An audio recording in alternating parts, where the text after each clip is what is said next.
the CEO of Berjaya Corporation Berhad, a diversified consumer group with businesses involving retail, food, hospitality, real estate, environment, and digital areas spanning across 18 countries. Jalil Rashid is the first non-family member to lead the company, which generates roughly about $5 billion in revenue with over 8,000 employees globally. Fun fact about Jalil, he is a passionate football fan and currently sits on the board of Cardiff City and FK Sarajevo in Belgium. And of course, he is also a presidential council member of Football Association of Malaysia. Welcome, Jalil. How are you doing? Very good. Thank you very much. Okay, we have about 20 minutes here, and I would love to dive in straight into the session. Now, Jalil, our session here, the name of this session is Youth Assembly, Youth-Led Urban Solutions. Why youth for today, right? In my personal belief that today's youth understand and care more about development than ever before. They are inspired to drive change, especially meaningful change, by using their digital skills or creative talents to create positive impact to their communities. Hence why this Malaysian Urban Forum 2021 gathers youth and empowers youth to provide impactful or innovative solutions to the urban issues that we face for today. The first question to you, Jalil, to set the scene and inspire the youth here, in general, what does youth empowerment means to you? I think youth empowerment essentially means that you're treating and taking views of the youth seriously. In many societies and much more prevalent in Asia, there is an element of seniority, right? When the youth come out and talk about an issue, it's not taken as seriously as someone who had been around a bit longer, But I would disagree with that view because the youth coming through today are much more equipped digitally, and via information as well. It's been democratized. And a youth today who's a 20 or 25-year-old today is much far better equipped than last. And a lot of the issues as well that we see today getting a lot more pronouncement across a whole spectrum of things are led by youth, are led by the youth. And I always say that even for me at work, in all my jobs, when I've done anything from a sustainability angle, there was a little voice in my head coming from my own children saying about how we should save the environment, and they're 9 and 7. So they've already been exposed to amazing awareness already. So for me, it's really taking those views seriously, and also taking a step back and thinking that they didn't come through the same system as we did 20 years ago. I like your key point here, to take the youth seriously, and consider them in all of our decision making. Jalil, next question is more of your organization and your leadership role. Correct me if I'm wrong, but I'm aware that Berjaya Group has about 8,000 staff, and 55% of the employees' age profile is under 30 years old. As a group CEO, how do you ensure your organization support, listen, and most importantly, engage the young employees? Yeah, you're right. We have about nearly more than half of our workforce under the age of 30. So they're between 21 to 30. We've had to, I think in all organizations with a relatively young workforce, there's a need for you to rethink about your operating model, about your communication model. When I came in, our communication model, internal communication was a bit old-fashioned. So we've tried to engage them using more digital. So we've been building platforms to see how we can have a much more a natural conversation rather than those stoic kind of town hall sessions. So there will be I've even told my comms team and my digital team that we should come up with a different way of communicating via video, via this and that. So that So the whole operating model of comms is going to change to engage with the youth. But I think the most important thing is content. I always said that essentially as CEO, I'm saying the same content, but it can be constructed in from different channels and different engagements, right? You know, you can do it via TikTok, Instagram, or whatever. It's essentially the same message going out in 3 different places. I think feedback loop is quite important. I always say that, you know, I'm very approachable, you know, you can come and tell everything, but I say, don't come to me with problems, come to me with the solutions as well, because that's when, you know, things can move a lot more faster. So we've been trying to also develop a much more, I say, robust feedback loop as well. What did you like about it? What did you didn't like, and just be honest about it. And I think one thing that has been a bit more difficult for me since taking on this role about 6-7 months ago is the lack of face-to-face interaction, because essentially a good 80% of my time since I joined, we've been doing sessions like this via Zoom. So it's very difficult to kind of get that sort of essence and you know, body language and whatnot. So mentioned Zoom fatigue, yeah. There's only exactly. certain hours that we can, you know, that you can do. So I said that, you know, once everyone's back in the office, I would like to do a lot more smaller sessions with people from different departments, and in a much more casual setting. So I think I think everyone in the firm would agree that I think the tone of formalness has toned down drastically, and then we'll be doing a lot more internal communication, and soon via various means as well. Yeah. Jalil, I'm going to pick up your word just now. You used the word, you know, before this, it was a bit of old fashioned. Yeah. So you try to like jive to the new ones. Besides the tool that you mentioned, the platform and the way of communication, what do you think about, you know, engaging young employees when it comes to the difference between young and older employees when it comes to the culture or the way of doing things? Want to add a bit on that? Yeah. So, you know, all the roles that I've been in, whether it's Berjaya or PNB or even before that, has always had a change management element to it. For better or for worse, I've made a career out of going in and fixing and changing things. So there's a lot of difficult conversations that need to be held with employees, with the staff. And often when you say the word change, people think that I'm going to be out of a job. Right, and it's not you know, your defense mechanism kicks in immediately. So I've always mentioned about the what, whys, and hows. Right, you know, what is it we're trying to do? What is it we're trying to change? Why is it that we're trying to change? And how is this change going to affect you? Because the change affects people in different ways, right? You know, you still need the experience and wisdom of people who have been in the firm for a long time, because they know the culture, they can navigate internally. But you also need that sort of you know, exuberance coming from the younger people in wanting to make that change happen, right? So hence why earlier I said that communication is very important. It's essentially the same message that you're trying to get across, you know, the employees, but from a different fashion. And so the how is very important, how you articulate that. Yeah, I totally agree with you, Jalil. I mean, young people, yeah, the youth are at a stage in life where they are categorized by a high capacity to learn and acquire skills, new knowledge, and in general, they have positive attitudes towards contributing to the society. I mean, there's this saying, young people, they don't light fires, but they keep them alive. However, COVID-19 happens, right? And COVID-19 global health emergency and its economic and social impacts have disrupted nearly all aspects of our life. Of course, this includes the youth, especially for vulnerable youth. The COVID-19 crisis have created risks in the fields of education, mental health, and employment, be it unemployed or disposable income and so on. Now, my question to you related to this statement is basically, Jalil, how can the youth balance being idealistic and realistic in advocating for change? Yeah, they have the motivation, but at the same time, we have all these COVID-19 challenges coming in. Yeah.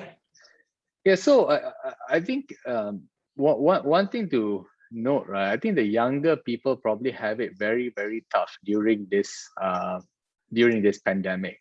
And I'll explain why. Because if you're just coming into the workforce, not much savings, your company is downsizing, you're taking a pay cut, or worse, you've been made redundant, it's very, very hard for you. You probably don't have assets, cost of living is high, no income. It is very frustrating.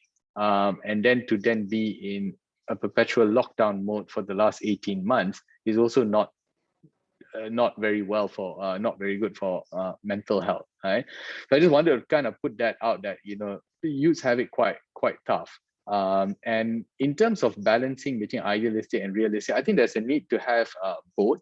You don't get any changes anywhere, whether it's society or in corporate, without being idealistic. I always point to the idea that all the wonderful brands that we have today, the Facebooks, the Googles of the world, the Netflix, everything that we have was a creation of the founders being rather idealistic, right?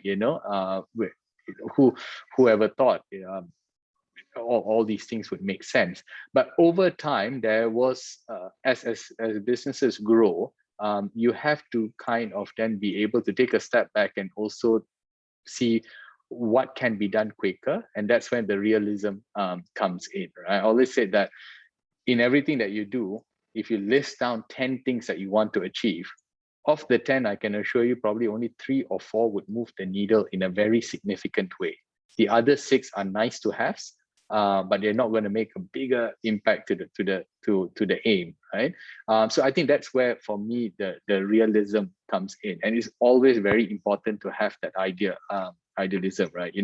I spoke to the founder of Grab many years ago, and it was a very difficult idea for them to get across to investors. Just this whole idea that people would pick up a phone and book something, but today it's part of life, right? And that was an idealism. Yeah, that's a good tip, that in terms of a lot of things that the youth are inspired to do, it's good to have a list, Yes. and evaluate that list. There are certain things that you can do now, maybe later on, even in the future. That is a very, very good tips. Thank you for that, Jalil. Now, next question, Jalil. We're talking more about youth inclusion. No doubt today's forum is to promote youth inclusion. Yes. However, youth inclusion requires addressing multi-dimensional barriers to these obstacles that the youth face. For example, to get decent employment, education, health, be it physical or mental health, and the quality of life. My question to you, Jalil, one of the key issues among youth living in urban setting affecting the youth's quality of life is affordable housing, because we are talking about living in cities, right? How can we help address the issue on affordable and sustainable housing for the youth? So this is a big problem. It's something that it's close to me, and also to the firm, as we've articulated about a few months ago, that we wanted to kind of develop a dedicated unit to just focus on affordable housing. Now, as we went about this, we did a massive and extensive amount of study on what are the issues here. The first and foremost is we've got a problem with affordable financing. Right, it's the affordability in some areas might be there, but wages have not really increased, and because of that, they don't get affordable financing. Sorry, Secondly, Jalil, to interrupt you. The study is from Berjaya. Can you tell us more about the so the study is from Berjaya. We have a dedicated foundation called Better Malaysia Foundation that is focused on this affordable housing. So we've got about 12 people on the trustees who are all external experts. They are the policy makers, they are industry practitioners who have given input into a number of things. So one of it was affordable financing. That's a problem, and then increasingly so because of COVID, because you would see a lot of the middle class potentially slipping into the bottom B40. Then you've got the home design and layout, which is a problem, right? Maintenance culture in Malaysia is not very good. So once you build, then it becomes quite bad. Then we also need to kind of see the sort of family dynamics and the size of a family in this target market. So you have to design the house in a much more proper way. Then also is this may not be related to affordable housing, but construction in general is doing it in a sustainable and environmentally friendly manner. And then mobility as well is important. You know, people always say that, oh, there's a lot of affordable housing in the country. Yes, there is, but it's very far away. If you're living in KL, you don't want to be commuting 2 hours in and 2 hours out just because it's cheaper to live so far away, right? So I think that there is an element of being able to afford it, financing, the layout of the home, and also the location as well. And that is what we aim to do. So we've been trying to work with the various state governments, because they are the largest landowners in the country, to kind of identify land. And we told them, let's do a joint venture. You own the land, we can build it, and let's design something that is very different. What my personal wish is that affordable housing can be designed along the Singapore HDB concept, where it can coexist alongside private developments, because it's been designed in a nice way. The facilities have been thought through, access to public transportation. Whereas here, there's a bit of a taboo, right? If you're in a particular area, they say, oh, I don't want any affordable housing near my house, right? If not, my value drops. And that's a fundamental, that's a design flaw than anything else, right? And that is what we would like to do. We would like to change. Thank you for that. And when we talk about policy interventions, I mean, you mentioned that you do partner with the local councils, yeah. But what are other examples of how we can ensure that local policy responses are more inclusive, yeah, in helping the youth to gain certain level of quality of life in urban areas? I mean, it could be the affordable housing issues, or even other issues like employment or others. Yeah, so the first thing is our wage rate in this country is incredibly low. You know, and I've spoken about this many times. We must increase wages. You know, we cannot be saying that, oh, our FDI, you know, people should come here because wages are cheap. You know, I hate that argument. That means you are just underpaying people for the same amount of work they would be doing in Singapore for 3 or 4 times more. Just pay people the right thing, right? Because if you look at it from the late 80s, early 90s, our wage has stagnated, whereas the cost of living has increased. And that is that middle income track. The gap there is that middle income track that we always talk about.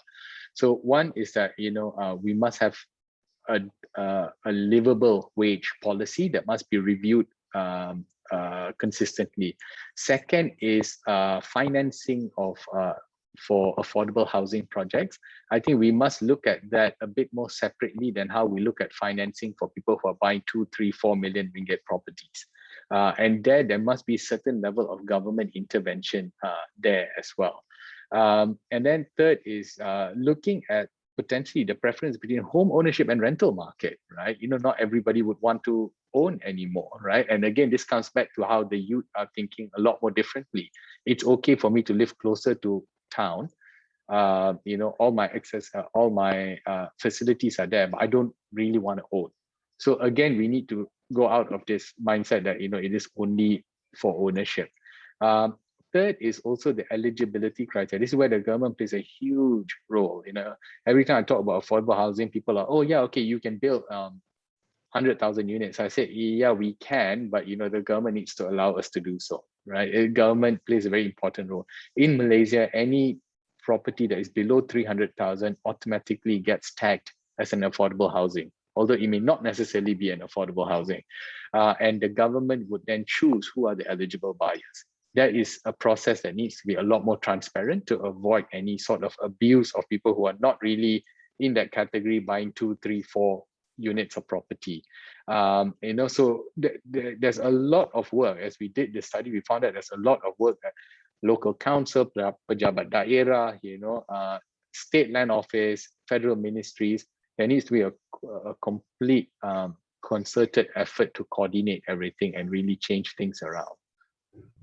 Yeah, Jalil, and I like your point when you say that nowadays the youth, it's when we say about housing, it's a very traditional thinking that, oh, we must buy a house, right? Now it's also, we have to consider about rental, yeah, and renting, it's not is something just temporary, but we can also look into something temporary, but later on, if we decide to stay put in that particular, that we can turn it into what we call this, rent to own model. Yeah. What's your, I mean, is there currently such projects in Malaysia? I know previously we had like one or two, but yeah. So I think the rent to own model is something that's very popular in Europe, but it's not taken off in a big way here.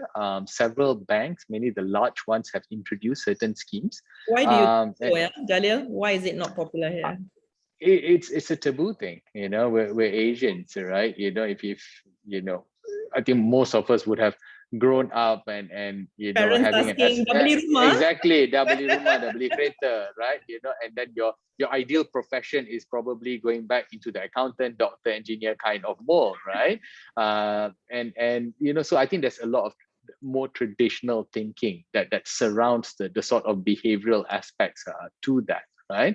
And that's something that we need to change as well. We need to change as well. It's we always say, oh, if you rent, you're just enriching somebody else and you're not owning the house, right? I don't think of it that way. I used to lease a car, for example, because I didn't want to be saddled with the ownership of it, right?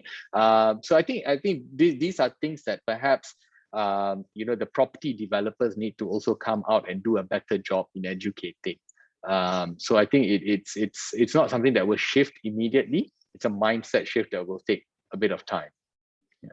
Yeah, I definitely mindset is one of the factors that we should consider in changing. Jalil, we have about 3 to 4 minutes here, and I think I would like to throw in to the organizer if you have any questions from the audience here. I'm checking my chat. There's none so far, unless there are a few on their side.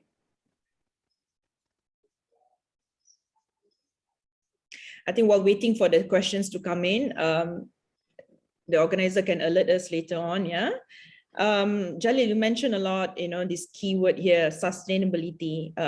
But I just want to know, like, how does Berjaya Corporation business, support sustainability in the urban setting, not just for youth, but in general?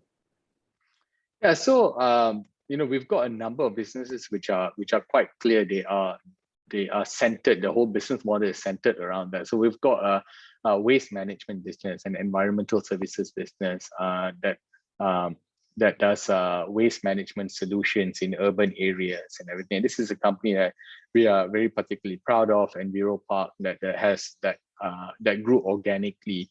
And today we run businesses in Malaysia and also in Philippines. Then I think in our food and hospitality division, we've been changing a lot of things as we went around redesigning and renovating our properties in hospitality. We've started putting solar panels, trying to look at rainwater harvesting, eliminating single plastic usage. And even in our food business, we've been recycling cooking oil, for example. And in our Starbucks business, we're now looking at recycling or trying to use the coffee bean that we generate, something like 60 tons a month, to be used for fuel as well. So we've been looking at a lot of innovative ways of how we can do it. In the grand scheme of things, it doesn't make a lot of money for us, using waste cooking oil and everything, but it's a good way also for to help the environment that we're just not throwing it down. So I think a lot of our businesses individually are doing certain things. We are now trying to bind everything together to come up with a group sustainability policy, just to take all the best practices. Thank you, Jalil. We have interesting questions here. The first one, oh, there are more questions coming in. Yay. Okay, the first one, can we talk about how to increase wage? Yeah, so increasing wage, I think it needs to be, firstly, the government needs to come and say, this should be the minimum wage, right? And then there will be a mechanism to say that if inflation rate goes up by this amount, it needs to go up every year. And then we'll give you, say, 5 years to implement it. You can't, because we've been trapped in this middle income trap, you can't just move from current wages to the ideal wages overnight. So you need to give some time. But government policy here is very, very important to kind of regulate that. And I always say that government's job is never to be in business, but is to regulate these sort of things. But give a decent amount of time, and there must be a mechanism to move those wages up according to inflation rate. Yeah. I think the next question not going to be very popular, but it's something that the government needs to do. Yeah. Yep. And the next question is related to this question, but I guess it's more of a comment because Nabil mentioned that more money means, well, he asked about the wage as well, but more money means less pressure to look for additional income. Therefore, the youth can have more time to advocate for better causes. Yeah.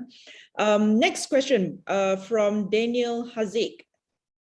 Jalil, what do you think of the lack of opportunities for Malaysian youth in the decision-making processes at the national level? Yeah, this is a problem, right? Because of the way the country is structured. I guess if you had more younger elected representatives, that would be the forum. And I think one way to do this is to institutionalize a lot of the country, right? We have not really institutionalized as a country, so we've got a very top-down decision-making model where if you're going to make changes, you're going to effect policies, you need to be right at the top. And then being at the top means you need to be somewhat of an elected representative to be able to make those sort of decisions, right?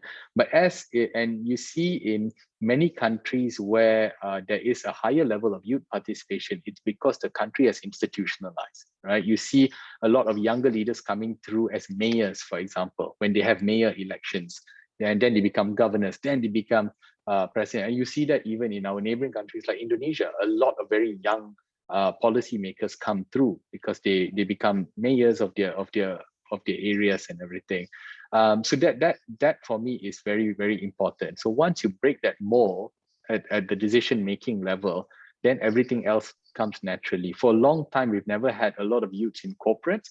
Now we do have it in the form of startups, but the traditional institutions and the GLCs are still very, very low on that. Yeah. So I think, and that's also a function of who appoints these individuals to be helming those posts, right? Yeah. Jalil mentioned getting more youth, to be involved in the governance, basically, to join more politics. And there's this one question related to this as well. It's in Malay. Salam, apa pandangan saudara Jalil mengenai penubuhan parti politik yang dipimpin oleh anak muda, sebagaimana kita berbicara mengenai pembabitan anak muda dalam pembuatan policy. So basically this is about, yes, you mentioned that you encourage the youth to join the politics, but what's your point of view about the political parties or any initiatives led by the young people?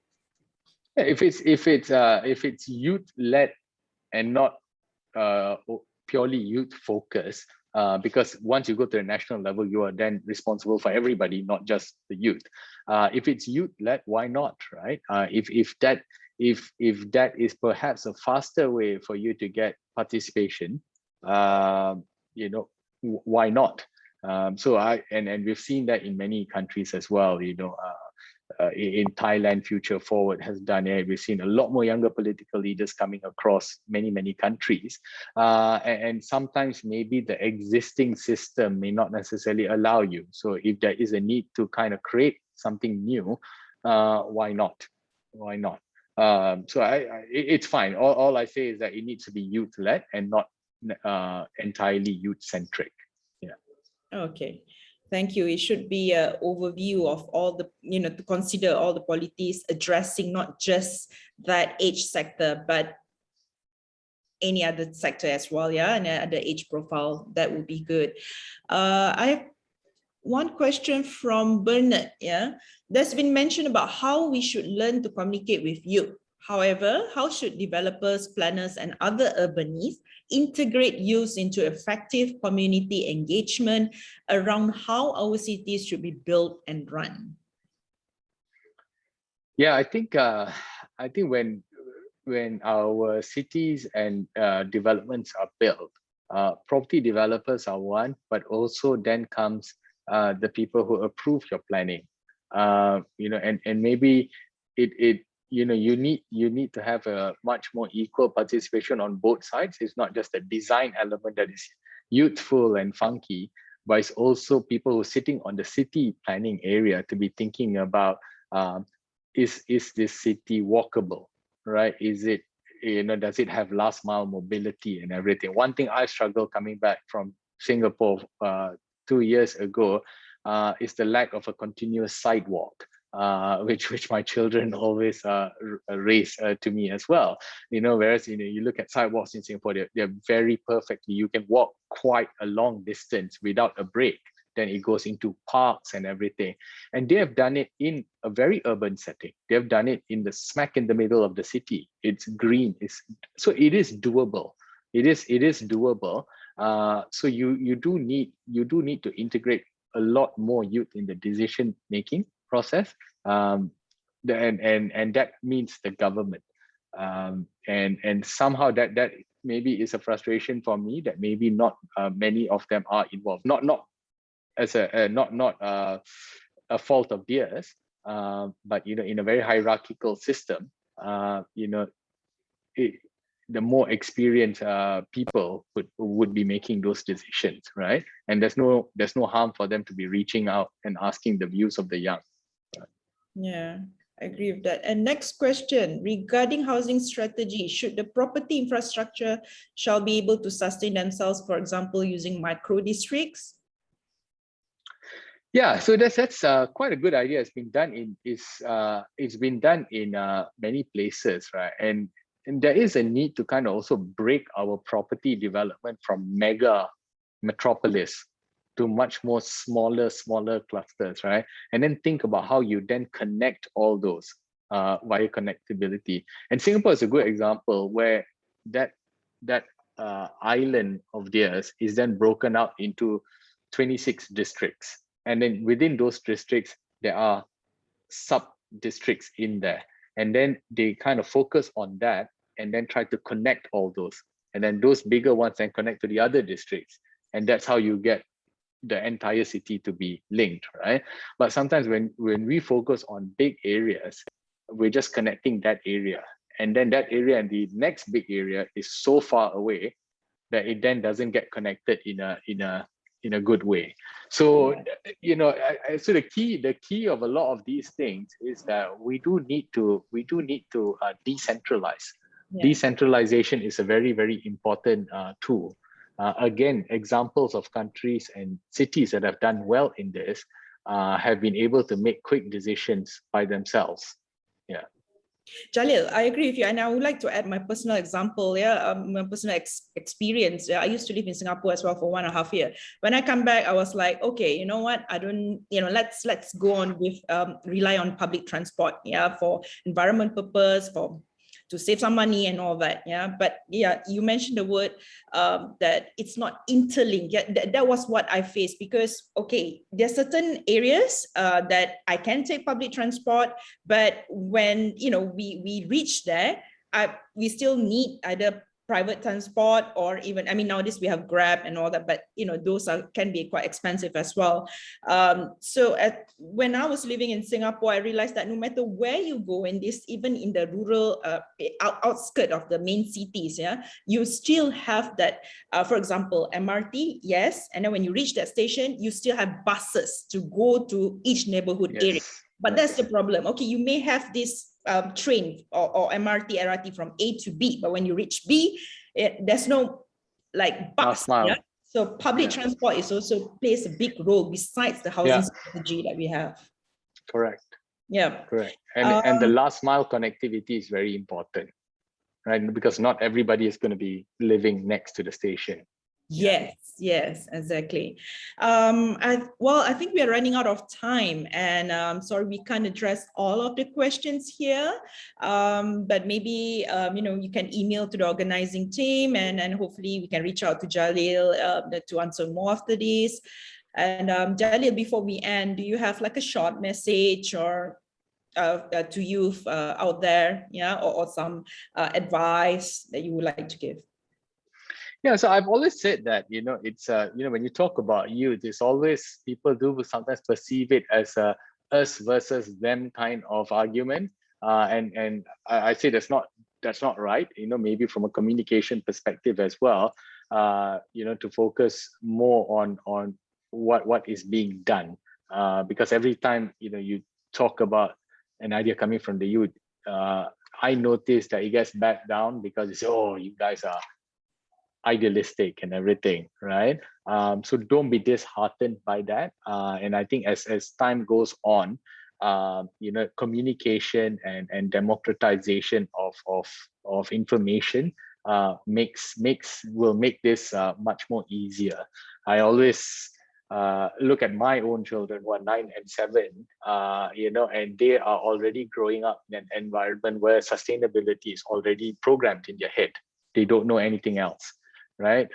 They like going to parks. They ask questions about why there's not enough parks, why is there not enough walkways, all right, and those sort of things. So they're already programmed that way. So when they come through, and they're 9, and there are many 20-year-olds probably in this room that are already having that sort of similar mindset.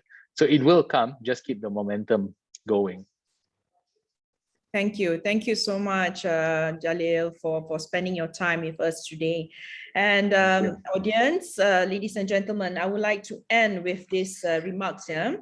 Youth inclusion makes good sense for progress because young people not only shape the present of any country, but the youth profoundly determine its future. And with that note, I hope this session with our star Jalil here have set the scene and to continue to strongly empower the youth for our next session and tomorrow.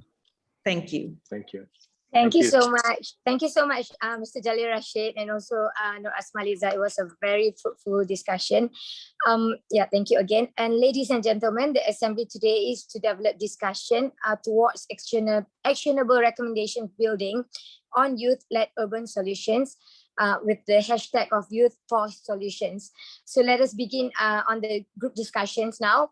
The assembly will be divided into 3 groups. Which are the first group will be Youth in Cities, Challenges and Opportunities, co-chair Selangor Youth Community, which is from SEY, S-E-Y. Group number 2, Youth Sustainability and Social Entrepreneur, co-chaired by United Nations Malaysia Association Youth, UNAM Youth. And the third one would be Group 3, Youth-led Development in Cities, co-chaired by UN Habitat. So you will automatically redirect to the groups. Should you have any queries or problem, feel free to reach out to the team via chat and we will assist you. Thank you.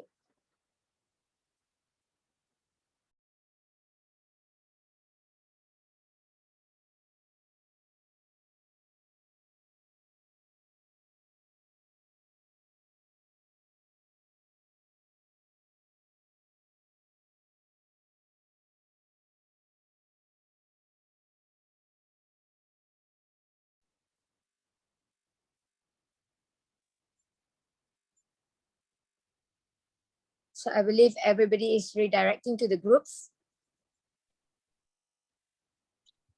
Yes, we will have like 5 minutes to redirect everyone.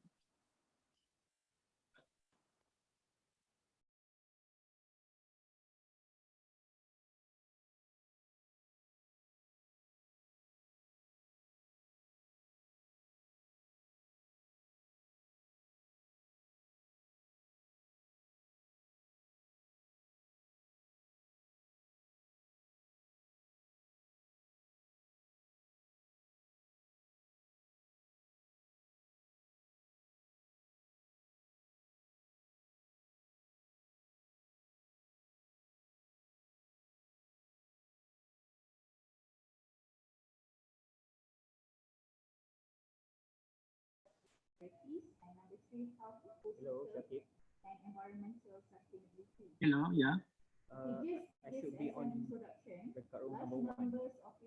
All right, sure, sure. I will regroup. All right.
Hold on, yeah.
Hello, excuse me. Is there any staff in here facilitating? Hi, it's Bright. Hello? I'm trying to, yeah, hi, Shafiq here from Urbanis. I'm trying to sort out Thank you very much. The participants who can't join the breakout groups. Okay, thank you. All right, give me like 5 minutes. Thank you.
Sorry, Muaz, can you like join back the Zoom? Because I can't assign you somehow.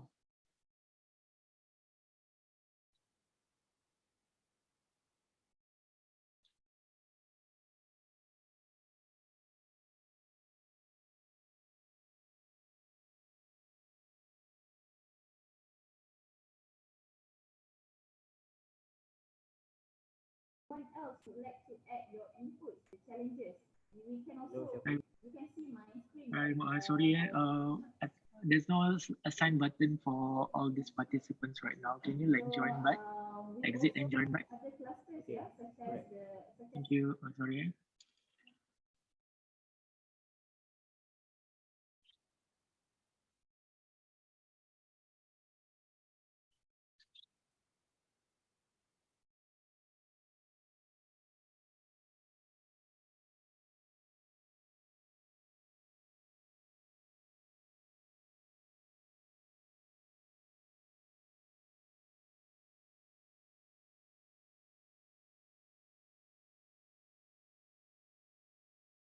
Dapat pun.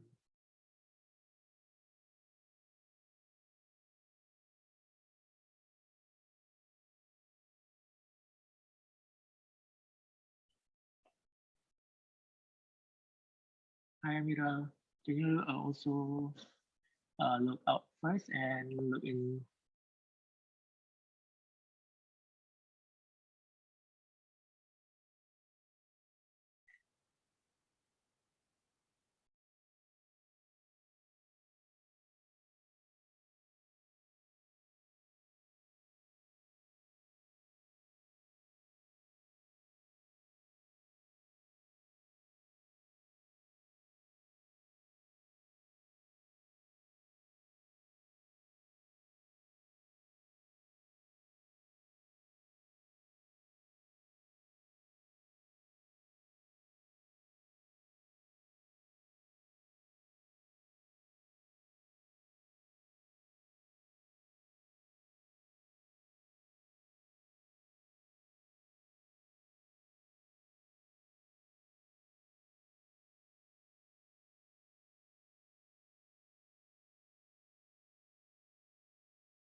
the town hall.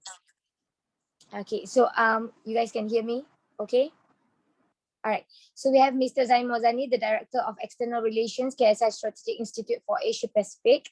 We also have Mr. Ahmad Faris Amir, the CEO of Impact Malaysia, Dr. Muhammad Maliki Rafi'i, the Director of International Youth Center, Ms. Anna Ines Trillias, if I'm not mistaken, Local Pathway Fellowship, UN Sustainable Development Solution Network of Youth, and of course the Youth Assembly co-chairs, supporting partners, honorable members, all distinguished guests. So let me invite Mr. Zaim Mozaini, the Director of External Relations, KSI Strategic Institute for Asia Pacific, to moderate and chair the town hall session. Please be invited. Thanks, Carlos. Thank you. Alright. I was worried when you said external relationships. I thought I was having external relationship with other people, but it's okay. Thank you. I'm so sorry. No, thank you. Thank you for the kind introduction. Guys, welcome to the town hall. I hope you guys can relax. This is a youth event, so we don't have to put all the collars and the shirt. Let's just chill, guys. I think we owe it to ourselves to become young. We're not old, so let's just be young. Okay, let's chill. Let's drop the niceties as well. I think I will call the panelists by, I think, their first names, if you guys don't mind. Maybe Dr. Maliki is a bit special because he's a doctor, but with okay. So we've got 6 people on the panel. We've got, all right, got it, Maliki. We've got 6 people on the panel. We've got first one, Ahmed Faris, aka Matt, my comrade from Impact Malaysia. He's a CEO. Dr. Maliki, Director of International Youth Center, IYC. Also, he was a well-renowned youth leader, guys, in Malaysia. He was the former president of Malaysian Youth Council. We've got a special guest, I believe, all the way from New York, right, Anna? Anna Ines Trias. I hope I get that right. I'll call you Anna, I think, just to make it easier, who is the Local Pathway Fellow for the UN Sustainable Development Solutions Network, UN SDSN Youth. And we've got 3 co-leads, which I don't know who, but hopefully they will identify themselves from the 3 breakout rooms. So maybe before we jump into the 3 co-leads, I will ask the first 3 speakers to quickly introduce themselves and maybe share something that people don't know, because I think they have seen the brochure. Maybe share something people don't know about you, right? Maybe something that we haven't seen in the brochure, and share one key issue that you're working on in the context of urban issues. So one key issue that you're working on in the context of urban issues. So I will start with Anna, and then we'll go to Maliki, and then we'll go with Matt. Okay, so let's go with Anna first, and then we'll take it from there. Thank you very much, Zaim, for a kind introduction to this panel. I am the lead for the Local Pathways Fellowship, where we are working on empowering the youth to design solutions for their cities. So I would say what I'm working as a whole is in building capacity and tapping into the talent and creativity that the youth has to offer. We commonly don't have a seat at the table where the decisions are being held, and we're trying to close this gap. So that's what we're working on at the fellowship. And when you find the magic formula to having young people making decisions at international level, let us know, because we want to know as well. How do we get young people to actually, not just be consulted, but also make the damn decisions? Because I think it's high time that half of the population under 30 years old has a seat at the table and not become the menu, right? I think that's super interesting what you're working on. Maliki, the floor is yours. Yeah, thank you, Zaim. Hi, hello, assalamualaikum. I'm Maliki from International Youth Center. We are the partner agency from Ministry of Youth and Sports Malaysia. One initiative about youth and urban is from our IYC is about urban resilient program. We focus on urban farming. You can come to our centers. You can find a very good urban farming. We planted paddy. We have fish over there. So what we focus also in food security and skill economy. We want to bring young people, mainly in Kuala Lumpur, to understand about how to make sure we have a very urban resilient cities here. Thank you. Thank you, Maliki. And guys, if you guys have not been to International Youth Center, please go. It is at Bandar Turaza. I've been there many times. They have actually a relatively new building Super cool, super youthful. Go and check it out if you're in Malaysia, if you're in KL, if you're in Southeast Asia. For Anna, I'm sorry, maybe you can visit there one day. But it's a super cool building. Thank you, Maliki. And then we have the third and coolest, sorry, not coolest, but relatively cool guy, Matt. Go ahead, Matt. Hello, hi. Yes, I'm Matt from Impact Malaysia. Wait, there was also another question about the one thing that people don't know about, other than what is, mentioned in the brochure, right? That Anna and I'm sorry, I have to call Dr. Maliki Doc because that's how I address him. So other than, what Doc and Anna has mentioned. So as for me, I think what's not in the brochure is that, I'm relatively a small guy and short, but I play rugby. I don't know if that's the question. I don't know, but that's what I heard. In regards to urbanization, Impact Malaysia doesn't have any specific thing in regards to urbanization, and we do plenty. And Impact Malaysia is also part of of an organization that is under the purview of the Ministry of Youth and Sports. So IYC is like our sibling as well under KDS. And when it comes to our work in youth, every single thing that we do has a lot to do with youth. And if it's related to urban, so it is. We have a radio station, we have a third sector, catalyzing platform as well for Impact Malaysia. The radio station is called Rakita. We're looking into esports right now. And a lot of these things, to some extent, cannot run away from urbanization, but we don't have anything specific to that. Hope I've answered your questions, Aim. Thank you so much. Thanks so much, Matt. And I think a lot of things you do are actually very much urban. You have a cool urban center in Puchong, KL. So if you guys want to go check it out in Puchong. I want to invite the three chairs from the three, the three co-leads from the three sessions. I want to first invite Azwa from Selangor Youth Community. Wow, Azwa just pop up just like that very quickly. Azwa, quickly just introduce yourself, maybe 1 or 2 sentences, and maybe we'll just introduce yourself, and then maybe we'll get to your, and the title of your, what was the title of your group, if you don't mind sharing. Okay, all right. Thank you, Zaim. Hi, my name is Azwa from Selangor Youth Community, SAY. SAY is an NGO under the Crown Prince of Selangor. We have 4 focus areas: entrepreneurship, arts and creative, sports and health, and community service. So our breakout session was breakout session 1, youth in cities, challenges and opportunities. So basically we were discussing about what are the challenges of the youth facing the crisis such as the COVID-19 pandemic, and then what are the potential opportunities or solutions that we can do to address the challenges. All right, awesome. Thanks, Azwa. Mariam Lee, right on time. Mariam Lee from UNAM Youth, quickly introduce yourself and also your breakout room. Thank you very much, Zaim. My name is Mariam Lee. I am co-chairing this on behalf of UNAM Youth. UNAM Youth is an organization under the main UNAM, United Nations Association Malaysia, which is registered under the World Federation of United Nations Association. Our room just now was group 2 on youth sustainability and social entrepreneurship, specifically focusing on social enterprise and social entrepreneurs in the context of COVID-19, pandemic, and how they've been managing and operating during these unprecedented times. Did you have a further question other than that, or was just? No, we'll keep it there first, yeah, because I know you probably have something to say, but yeah, I want to bring up the last but not least, Fazil from Transit Malaysia. Bismillahirrahmanirrahim. Assalamualaikum. My name is Fazli bin Fazil, and I represent Transit Malaysia.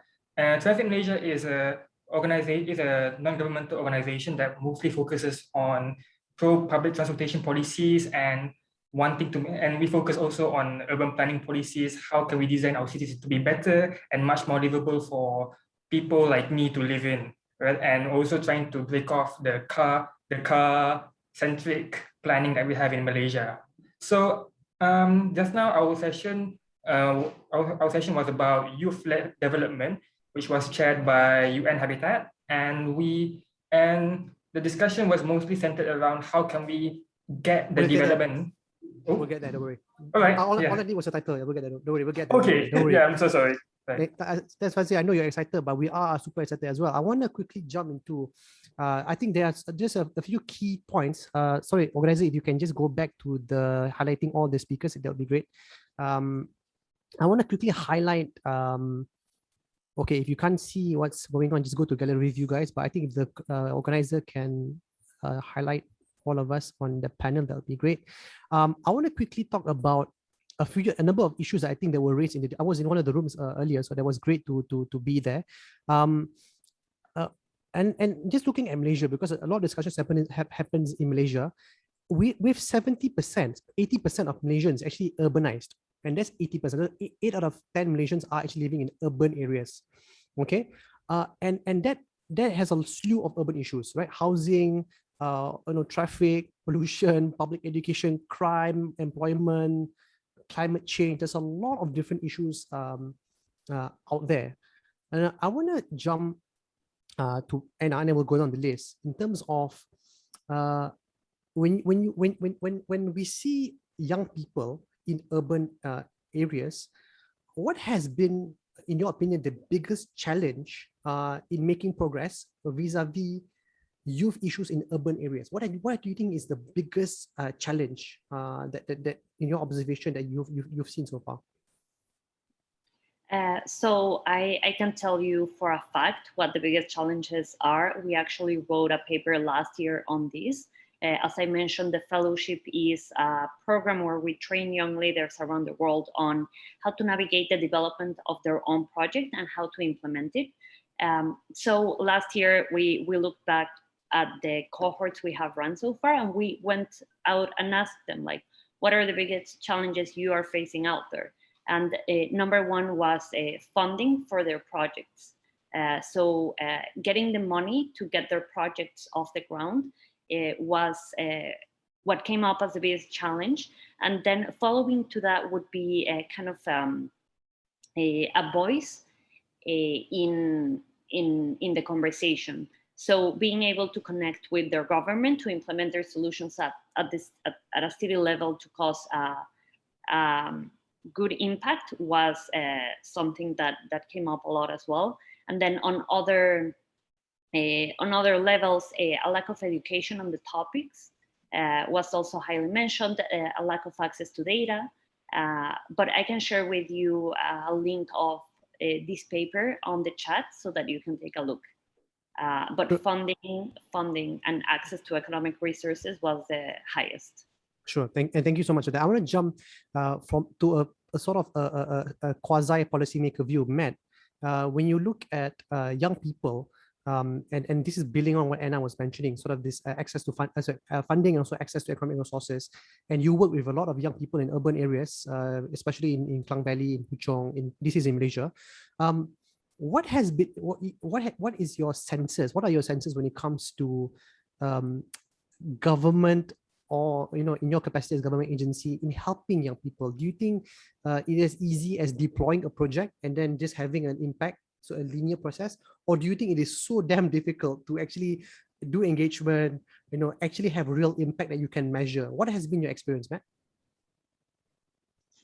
Zaim, quick answer is it's definitely not linear. To say that the projects that we run and the moment we get youth involved and that immediately is or will account to positive impact is not true. It's far from the truth. So most definitely it's layered and it's largely dependent on the needs of specific communities. And not just communities, I think different age or different race, different upbringing will have different things and different needs as well.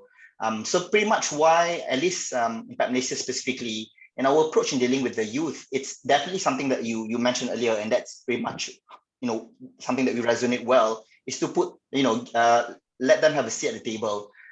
So as for us, as for example, when we engage with youth, as opposed to suggesting a project even, so we look into hearing them out and asking them exactly what do they want to do and finding out what are the pain points that they have and provide exactly that pinpoint that they have. Meaning rather than just assume, okay, we give you this template, we give you this amount of money, we want to, and then let them do whatever they feel, and let them to follow exactly how we wanted it to be. That's definitely not the way to go. And it's not just when it comes to youth working in the third sector, or youth looking into sustainability. It is also in regards to e-commerce as well, or even youth creating their form of arts, and also our newest one, youth in the context of esports. All these things require some form of communication, two-way communication, where we find out from them what are the pain points and providing that exactly, rather than just, this is it, this is what you need to do. Because I believe that doesn't work anymore. Actually, it never worked. It's just that there's an opinion that youth need to be fed, but it's not. Right. Exactly. It's like people think it's a one-way conversation. We know what's best for young people because we were young. We were once young, so we had the experience to provide the solutions for them. In actual fact, you're saying you need a bottom-up approach, and this is why we're having the youth assembly, is to actually talk to young people. And guys, feel free to put your thoughts and questions, controversial questions. The more controversial, the better. Put it on the chat. I'll pick it up and then I'll read it, and I will publicize you. I just want to quickly touch on what Shafiq said. Anna, thank you for joining us 4 a.m. in New York. So thank you so much. If Anna can do it at 4 a.m., you guys should be at higher energy than Anna. So thank you, Anna. Thank you for coming and joining us in the conversation. I want to jump to Maliki. Now, Maliki, you were once president of Malaysian Youth Council, and you've engaged the Malaysian youth at a national level. When it comes to dealing with different youth groups, how do you think? I mean, how do you prioritize in terms of challenges and solutions that you wanna bring to government or policymakers in terms of solutions? How do you do? What is that process of doing so? The reason why I'm asking this is because we want to launch this Malaysian Youth Alliance towards the end of this event. So I want to get your pick on your brains in terms of how do you prioritize the different challenges? We have so many. We have crime, we have jobs, we have climate change, we have public education, we have so many. How do you figure out and prioritize maybe the top 3 challenges, and then how do you then bring it up to policymakers? Yeah, thank you, Zaim. It was my pastime as a president of the Malaysian Youth Council, but I can declare to you that I'm still young, as long as my age is still 2 digits. Okay, actually, it's a process. Yeah, Zaim, it's a process. For young people, they take step by step. You cannot find young people in Malaysia, they got everything in their mind, because to get this helicopter view or eagle view, this is not the overnight process. We need to bring them from the beginning. Now in Malaysia, our age limit is 30. So it was a big challenge to us because in the context of Malaysian Youth Council before, youth leaders, they don't have the age limit. So they gain a lot of experience, networking, resources, everything. But now the challenge is very big because at the same time, these young people try to find out how to survive in their life. We talk about the freshie from the university, they need to pay the PT and everything. At the same time, they need to think about the country, about what happened to this country. So it's not a small challenge. So we need to find out the best talent in our country, actually. Some young people, they got more space and opportunity. Maybe they are from the very good family background. So we take them, join with us. Some people, maybe they don't have enough knowledge, but they are very resilient, like the orang asli one. They are very resilient. They're really good. They can take the challenge. We put them and hear from their voices. But one main thing in Malaysian context is about consultation. It's very important because a lot of things we want to achieve, and in Malaysian Youth Council context, we got 40 affiliation from Chinese, Malay, Indian, from religious, from Borneo. Everybody said they are very important. How to put at the one stages and say, okay, this is what we can do. So what's important is a big data. We need to record everything. In the consultation process, we need to bring to the government, okay, this is 1, 2, and 3 priority. How to achieve. Consultation is very important. When I finish my post in MBM, my successor need to bring, and with the same data, they need to bring that one. Some of our consultation can get very quick result, and some of it, like the senator for Belia, senatorship for youth, it's more than 30 years. And until now, we didn't hear from the government. So this is the reality. Some we can achieve, some maybe we need to be patient. This is the process. Thank you. Thank you so much, Maliki. And this goes back to Anna's point. Imagine, Anna was talking about getting young people to sit at the table. And that's not just urban issues, all issues. And Maliki is absolutely right. It's a process. And that fight to get a youth senator in our country, the upper house, is a 30-year struggle and still no end in sight. But hopefully we will get it this way. I am confident that with disruption caused by RR 4.0, we will have U 4.0 to disrupt the country eventually, inshallah. Now I want to sort of jump into the three guys that had these discussions. And I think just some context here. I think when you look at the pandemic, there was a report by the World Economic Forum recently. They were talking about pandemials. Okay, it's millennials in the pandemic era, a lost generation, lost opportunity in education, in employment. If you look at the employment numbers, 64 million unemployed and 145 people working but living in poverty pre-pandemic. Post-pandemic, God knows what is the picture. It's going to be a total disaster for young people. And if you look at the climate, recently you look at Hurricane Ida in the US, urban city like New York flooding, and hurricanes are getting more violent because of climate change, right? The hurricanes are feeding off the heat. They are becoming more and more hotter. So these are real issues that we are facing. And I want to jump into Azwa in terms of your discussion. If you can quickly share in terms of the challenges and opportunities, maybe share the key takeaways with us so that we can have a quick discussion, and then we'll jump into the other two groups. All right, thank you, Zaim. As for the participants in the breakout room 1, they are very, very active. And then we receive almost 30 issues or challenges addressed by the participants. I will just mention the top 3 the top 3 issues. The first one is on the economy and the employment. So basically it can be, we can break it down to issues such as the minimum wage, unemployment issues for the fresh graduates, and also the education loan or the debt, like even before you get a job, you already incur debt from your education loan. So this falls under the employment issues, economy. And then the second one is more on the education part, education inequality, the digital divide, access to device or internet data, although they are in the city area, but we still have the urban poor families, the B40 families. So they still have they are underprivileged in the sense of getting the access to the device and also the data.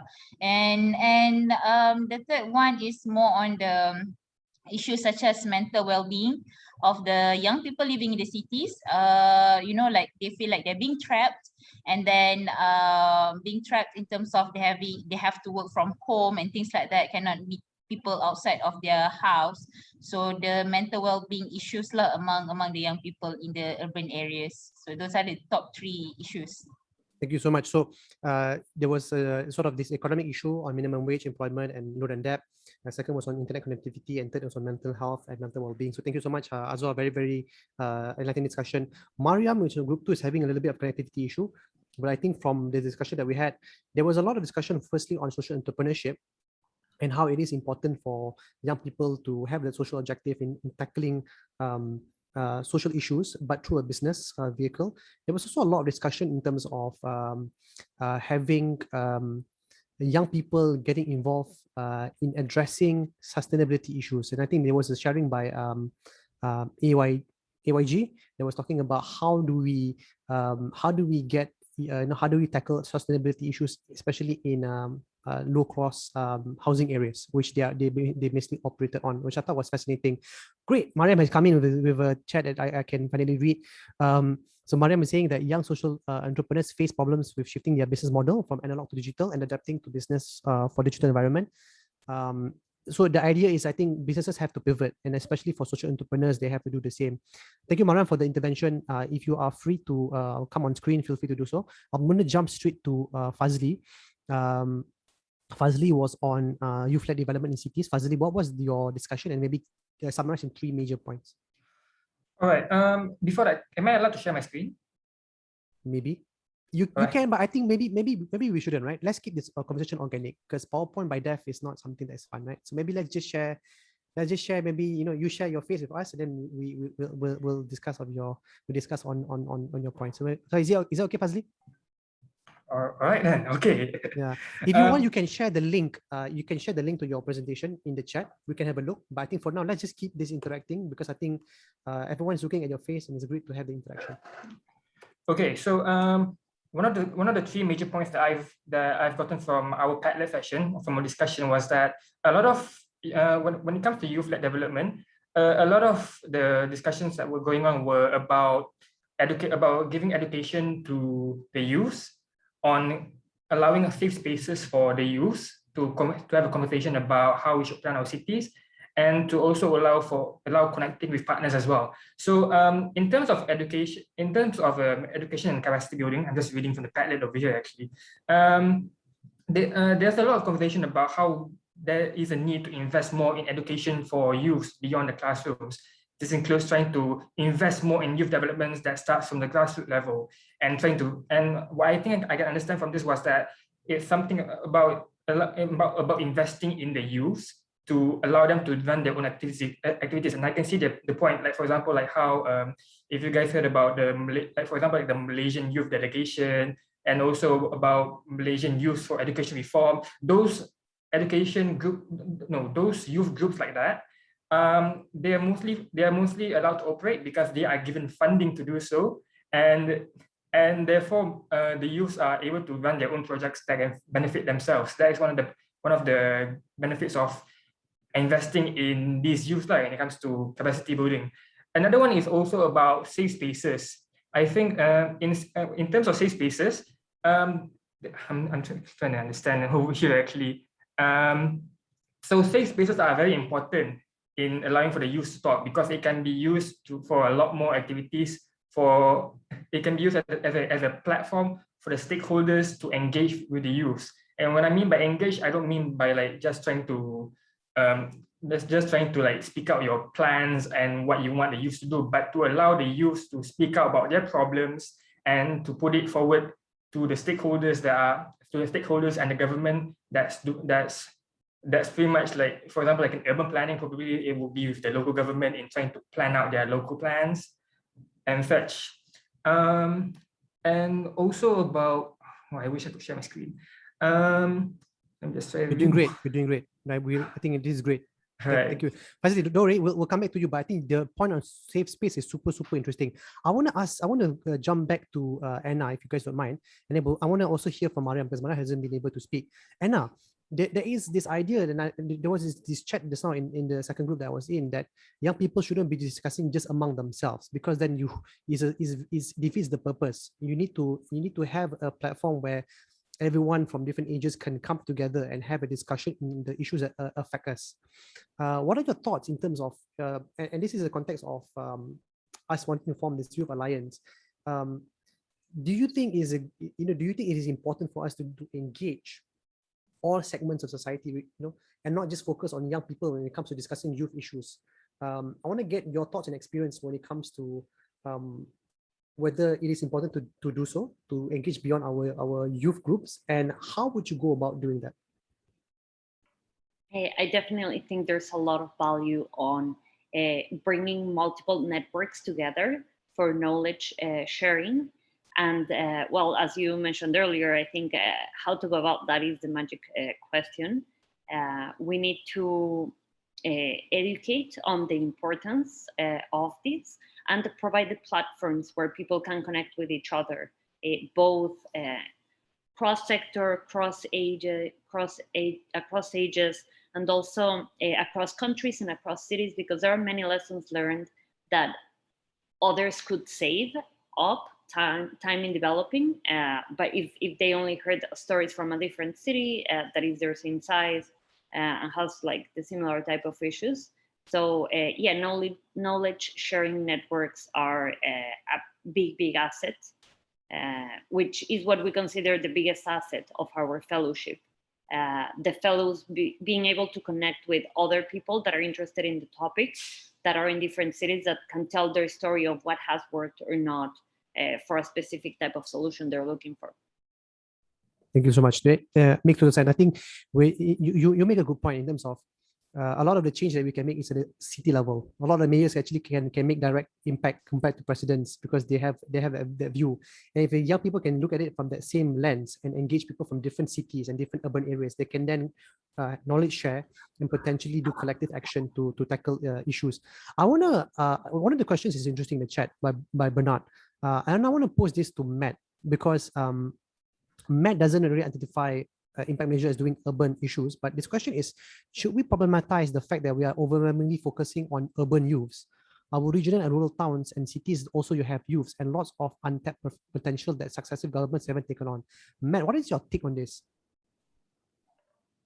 I have to agree, definitely. And I think that's pretty much why when you asked me the question earlier, what are the things that we do, that is directed towards urban, because we don't see it that way. And if anything, I do have a strong opinion towards, urbanites and urban folks. And more often than not, whenever we, either advocate for whatever campaign it may be, we always try to find methods to reach out beyond within urban and non-urban. But clearly, that's not an easy thing to do. But in regards to this, whether or not it's problematic that we always focus on urban youth, I think, well, the first thing is that we are literally in a World Urban Forum. Probably that's why we need to speak about urban youth, unfortunately. But whether or not there are enough, ways and initiatives done for non-urban, I would say, I wouldn't say a quick yes, but there are certainly. Whether or not it's enough, I think that's a conversation for another day, right? But if the point here is that we must focus on a non-urban youth as well, then definitely, right? And at least from Impact Malaysia, and I know for a fact, at least KDS in the ministry that both Dr. Maliki and I serve, we care about both, and it's not only urban or non-urban, right? It's generally youth across Malaysia. No, excellent point. Maliki, I want to invite you to jump in. You have had to handle. I mean, I don't think when you do your job, you're asking young people, "Hey, you're from where? Urban area or rural area?" Right? I don't think that's what you do on a day-to-day basis. Maybe I want to get your thoughts and experience in terms of this question as well. Yeah, the answer is we need to synergizing urban-rural resources. Actually, how our Kuala Lumpur, our urban get lively like this, because we got very good support from our rural area. This is the reality. Yeah, when we talk about MCO, everybody cannot going back to their village. Everybody headache because why? We know our sentimental value was there. Our father, our grandmother, granddaughter over there. So we need to realize that we cannot say urban, physically urban, but we need to synergize what is the strength in rural area, the talent, the resources, everything. Sometimes our young people no need to come to Kuala Lumpur. They can stay at their states. They stay in there with their parents, but the idea come to us. This is the reality. If everybody come to the city will become very, very congested. And actually, our young people earn nothing here in the city. They can stay in there. So this is the reality. At the same time, those people in urban area, 75% population, they need to understand that why they can survive in the city because of that 25%. People stay in their village and give everything to us. So we need to look back to them. This is what we call the inclusivity, leaving no one behind. That's why in International Youth Center, we still, at the same time, we went to Abu Dhabi during the World Urban Forum, but at the same time, we going back to remote area in Baram to do program with them. At the same time, we got a very good talent, and we are the center that bridging them together. This is our function. This is what Ministry of Youth and Sports Malaysia did, meaning that we are the talent searcher. We need to find out the best talent to develop together and synergize. Thank you. Perfect. I love it, Maliki. You mentioned about synergizing cooperation with youth regardless of geographical location. There is a very interesting and very peculiar comment by Nabil Ershad from Transit Malaysia. And he says, I feel there is an overwhelming expectation for young people to come up with magic solutions to fix the world's problems. But at the end of the day, the powers that be, they have to be willing to provide and share resources to enable young people to do this. I want to get Azwa's thought, because Azwa runs essentially an NGO. Do you sense this when you do Selangor youth programs, that you're doing a lot of the stuff that government should be doing and should be doing or could be doing? Do you feel that, like what are your thoughts in terms of, even for you, you're a young CEO, is there a lot more expectation on young people to tackle the challenges of 21st century, climate change, poverty, gender inequality, global inequality? What are your thoughts as well? Thank you, Zaim. So basically, for me, the younger the better, because when you are young, you are passionate and you are idealistic. Although, I mean, being idealistic is not necessarily a good thing forever, all the time. You also need to be realistic. But being young means that you have this passion, this idea, and you are willing to advocate all of your energy into the cause that you care about. So sorry, and the question is actually, I can't really catch the fundamental points of the question actually. It's basically saying that young people are expected to do a lot more than our parents. Like our parents can just chill and not worry about the world, but suddenly we have to solve all the world's problems. That was actually the essence of it. No, I wouldn't say that, because I'm sure during our parents' time, they have their own problems of their own in their generation. And then as we go by, when we become a parents, and then our kids will have their own generational problems. So every generation will have their own unique problems, depending on the trends, on the issues at that particular time. So what's more important is, I guess, the synergy between the generation. So for example, the younger generation, I think someone mentioned in our breakout room session that we also need some sort of mentorship or guidance from the older generation, in the sense that the young people, we were limited to the things that we know about, that we need to get more experience. Like in Malay, people call like there's a reason someone is more makan garam lah, like they have more experience compared to the younger generation.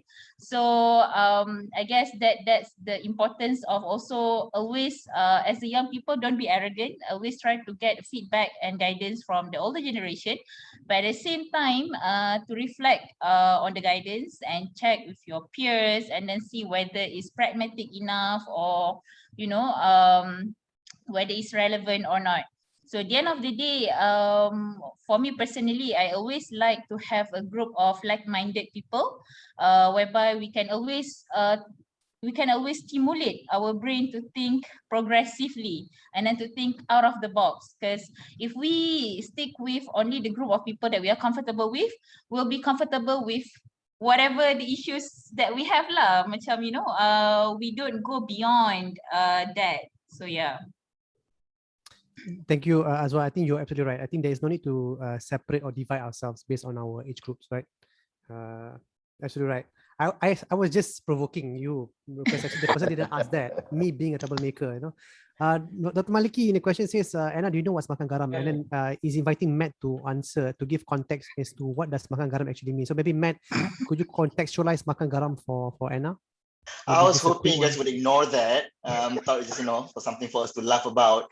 Well, Zaim, I think you know better how to do this. To be honest, I was thinking about it earlier when I saw the question. I think it's about that. I cannot say eat salt, right? Zaim, can we just move on, right? If you can. Sure. No. Basically means more experience. You eat salt means you're more experienced. You're a more able, Zaim, more experienced. I want to touch this because Anna in New York right now.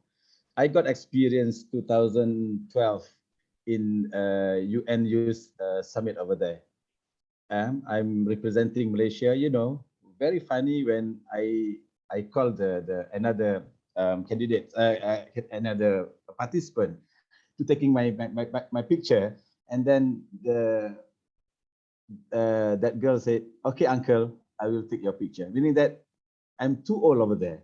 So for Malaysia, we need to send our youth representative, the real young and youth over there. So this is very important to us to invest, to send our young people to UN, to the platform like UN Youth Forum over there, to make sure they got that garam, the salt, makan garam lebih, more experience, more process, so they can come back to the country and share with the people over there. This is my real experience in New York. I become very old over there. Malaki, thank you for that. Sorry, very interesting. Sorry, Zaim. I just have a bit to add on getting the mentorship guidance from older generation. Like for example, our young people nowadays, we ask the government to give us opportunity to be involved in the policy making at national level, for example. But then when we get the position, when we get the mandate, we don't know what to do. We lost. So that is where it's actually the best time to actually get mentorship or guidance from people who has more experience. So their pragmatic solution, their realistic solution can be combined to our idealistic ambition. And then I'm sure the outcome will be great. Yeah. Thank you so much, Azwa. I completely agree with you. I mean, I would just really yes, love to just share some motivation for the youth to just understand how much power there is in your talent, despite the lack of experience. I think a lot of the biggest breakthroughs we've had in history come from young people. Einstein wrote the theory of relativity when he was 26. So a lack of experience does not equate a lack of talent. And we need to respect talent just as much as we respect experience as well. So the fact that you don't have as much experience yet does not mean that you don't have the talent or the right to be heard or propose your ideas or anything like that. I agree. You can be young and have a lot of the right experience, because a lot of people may not have the right experience. Firstly, a lot of the points here are on a lot of the points in the chat is about public transportation, and I mentioned just now you mentioned about tackling the car-centric car culture in Malaysia.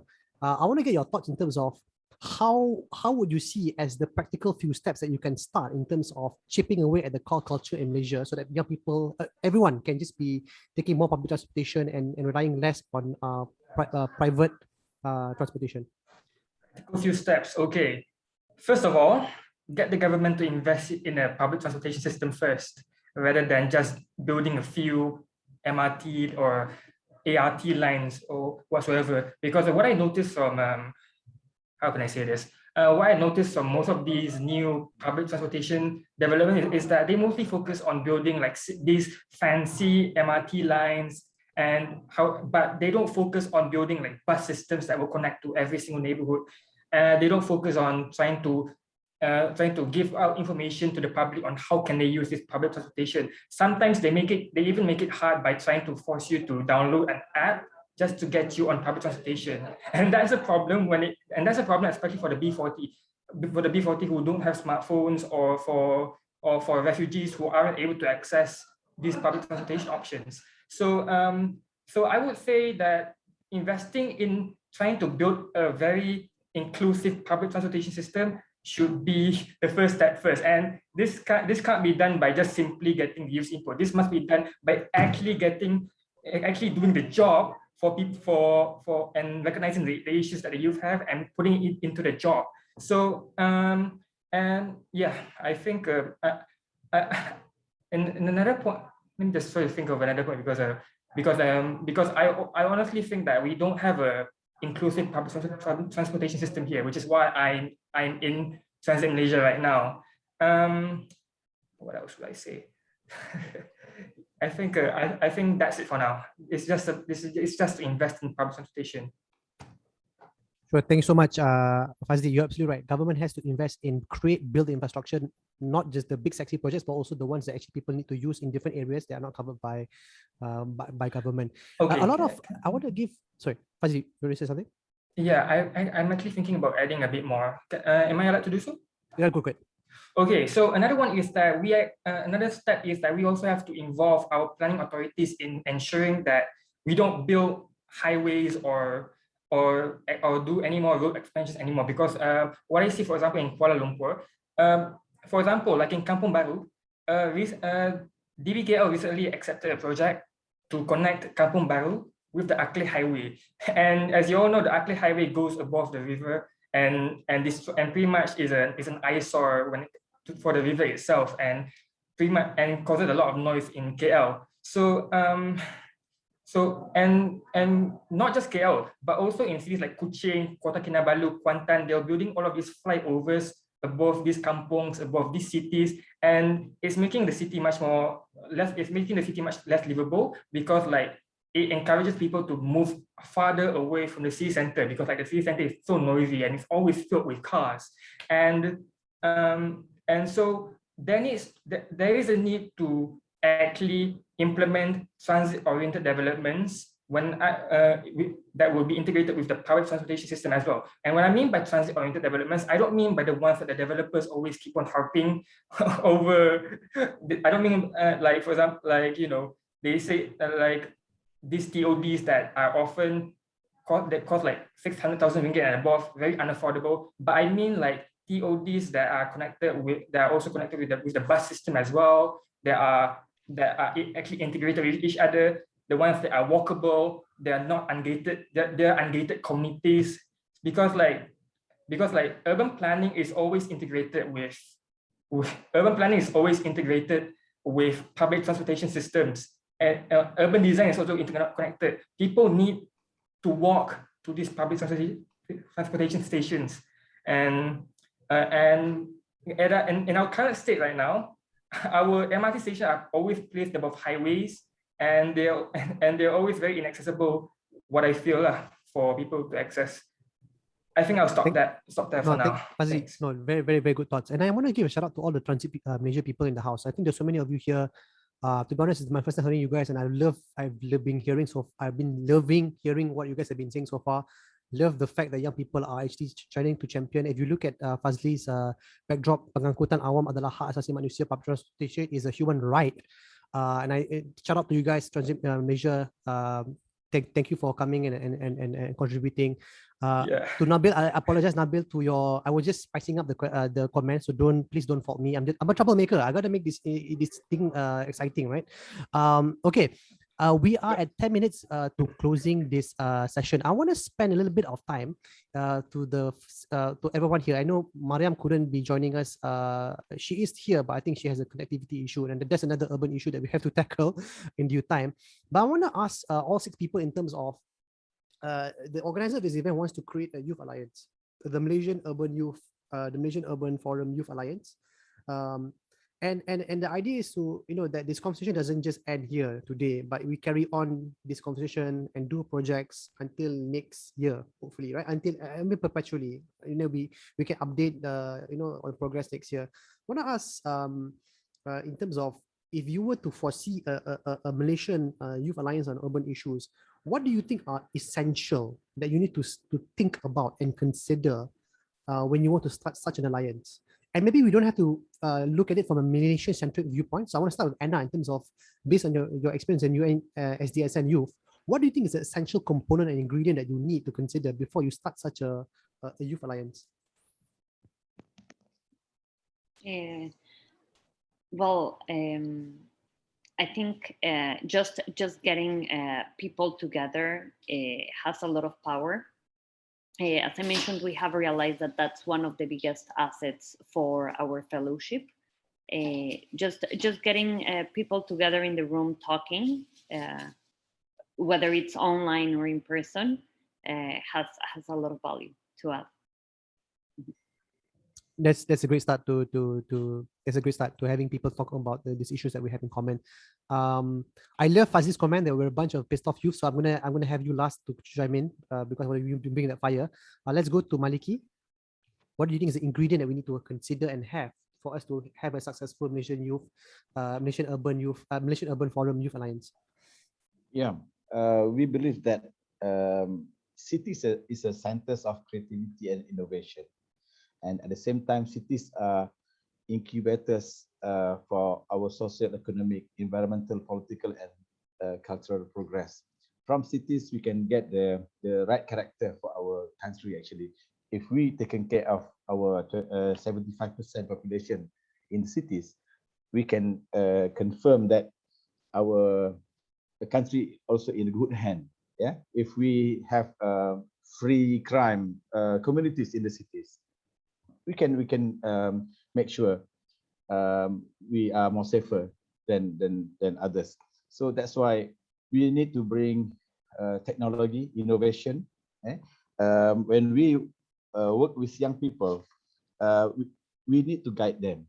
Guidance meaning that make invisible visible.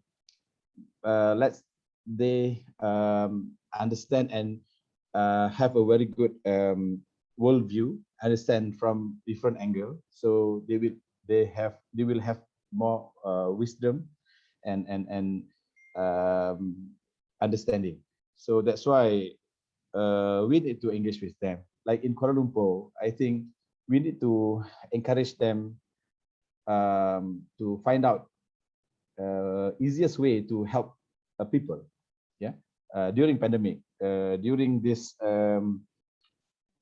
situation, we can see some young people bring out how to engage with white flag campaign. They come out with the apps. So this is how young people work. That's why we need to work with them and approach them using the framework of positive youth development framework, meaning that we need to put in our spectacles everything's positive. Maybe our young people come with very simple ideas. We can say, okay, let's engage. And we as a young youth center workers, we need to engage them with another young people. So we will get a very good idea in developing our communities. So let's be positive with the ideas. Thank you so much, Maliki. A lot of things you mentioned there, and I love the fact that you mentioned you know we need to engage them directly and engage them through the technology that we have in hand, because I think the you know every generation is unique and different, and we have to adapt accordingly.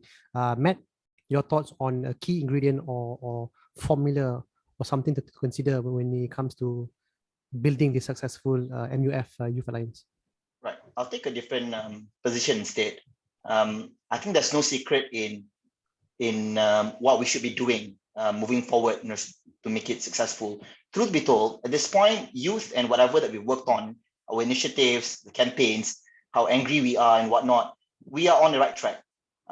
Precisely the comments that we've heard in the chat, like there is an expectation for you to solve world problems. At the same time, you know, how can youth be adaptable and aptitude to the market, you know, to remain relevant and whatnot. Like these are exactly the, I would say, an outcome of when youth, when the conversation has shifted from letting the older generation making decisions, right, to youth being at the center to provide your opinion.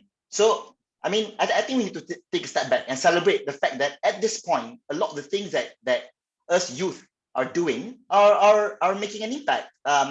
We are still angry because we don't see it happening just yet. But to say that the older generation are not listening to youth today is untrue and is unfair.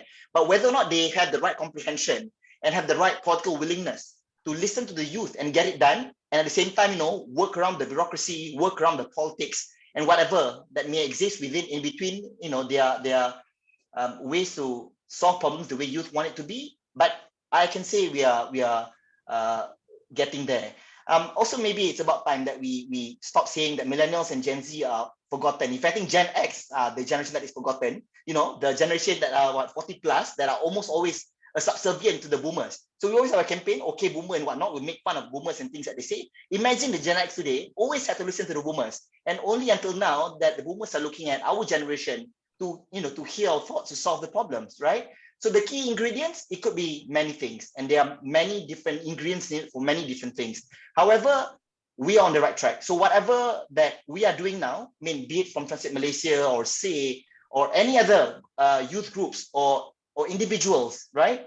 Whatever passions that you have, you are on the right track. You're making enough noise Okay, and unfortunately, we will have to wait when we really have a seat at the table, which is having enough, politicians or ministers that are within our age to make real change at, the parliament, and to do things structurally lah, and really make things happen out there.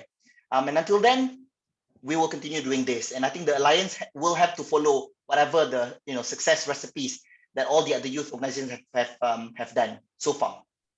Thank you so much, Matt. And I love how you added some extra points for us to consider about the different generations. I completely forgot about Gen X. That's how bad it's become. And yeah, you're absolutely right. I think there is no secret formula. There's no secret magic. You just have to start this and make sure that someone is to anchor it and drive this through. And maybe not someone, but maybe a group of people in this 78 of us, 75 of us. Some of us here can champion this and take it all the way through. Azwa, your thoughts?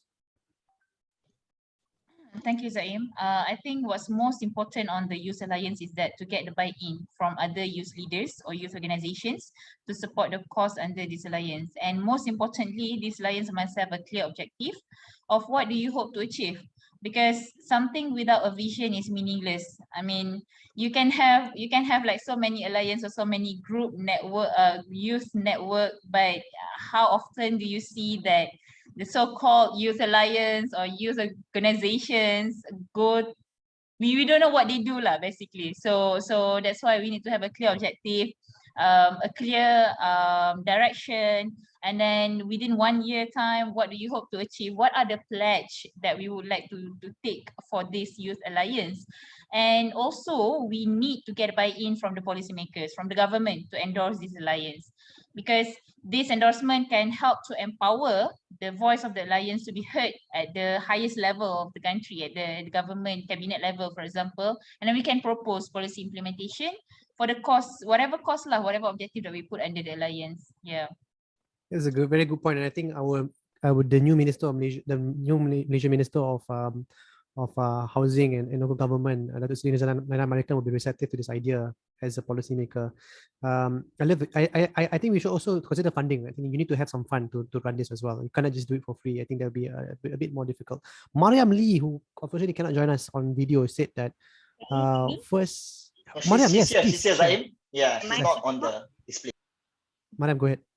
Am I audible? Oh no, okay. I don't want to repeat the excellent points that have been uttered by my colleagues here, but I just wanted to point out that not just the function that's important, the form is important as well. So there should be a clear operational framework of how this youth alliance is going to take place.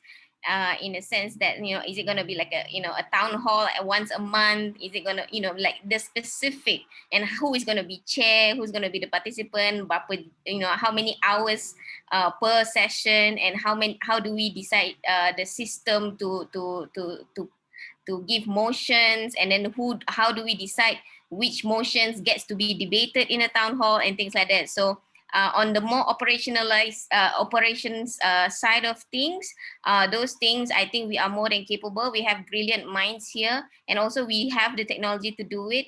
The important thing now is to have the political will and also the desire and the choice to do it. Thank you. Thanks, Mariam. I think it's maybe also not enough to have brilliant minds, but to have working hands, because sometimes too much talk and not enough working also is a bit dangerous. But thanks, Mariam. I'm so glad to have you join us at this at the tail end of the session. I think the last person would be Fazli. Yeah, Fazli, go ahead. When I think about the Malaysian Youth Alliance, the Urban Youth Alliance.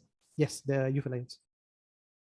We need to communicate with the youth, because when we want to create this alliance, it's going to be consisting of only a few of us, but the actual conversation about how our cities are being built are mostly being done on social media, and it's mostly being done by the youth who actually don't have the time to join these sessions and don't have the time to dedicate themselves to MUF or even any conventions whatsoever, because they're mostly focused on going on Grab, trying to do Grab food. They're mostly focused on trying to do part-time jobs, university stuff, all that things. So even though we might have only 75, I'm just going to share my screen because I really want to show what's the sentiment of Malaysian youth over here. Go ahead. Okay, so this is what these are the points that we really need to. One example I can show is about public transportation, because that's most of what I usually revolve around. By Zainal, kami tak mahu pakai kereta. We don't want to use cars. We don't want to have car debt. We don't want to pay tolls. We don't want to pay parking. We don't want our air to be polluted. We want public transportation that reaches every area, that's punctual, that's clean, that's cheap, and that is safe. Why do these policymakers find it so hard to understand? How many votes we got? 12,000 retweets, 9,000 likes. So when someone has said in the chat saying that the youth don't want to use public transportation, are you sure about that point? Because the youth are trying to, the youth have a problem in trying to access public transportation and all of this stuff. And so when we want to be as a youth alliance, we must take it from the bottom up, because like we must also know that we are also at the upper level when it comes to, we must know that we are on the upper level, that we have the time to actually do this work. But we need to communicate with the bottom people, which are the youth in general. And most of these conversations happening on social media. And we must also try to we must also try to talk with the youth, like the underprivileged youth, as in like the ones that are currently working 2 jobs, 3 jobs, that live in rental homes, that are being paid like 300 ringgit a month, living in a house with about 10 people in it, so that they can just make it through the day with a dalam gaji 2,000 ringgit macam tu. So luckily, I am privileged enough to be living with a wealthy family, but I also recognize that my friends also recognize the fact that a lot of us have this problem. So hopefully, with this youth alliance, we must go down and recognize what are the current problems that we have right now. And okay, last sentence. Okay, my last sentence is that we really need to put youth opinions to the forefront, because I think in Malaysian urban planning, because it's in Malaysian Urban Forum, we have pretty much our urban planning is almost headed towards destruction because of the amount of highways and the amount of urban sprawl that has caused to Malaysia. And as a matter of fact, this urban sprawl has pretty much pushed the youth to live far away from services and far away from work. It has saddled us with debts, trying to pay for fuel, trying to pay for cars, and so on. People might be asking me, why are you so interested in transportation and all that stuff? Because for me, public transportation is a human right. And because like public transportation, if we want to get healthcare services, we must go there we must go to hospital. If we want to go to school, we have to take something to go to schools.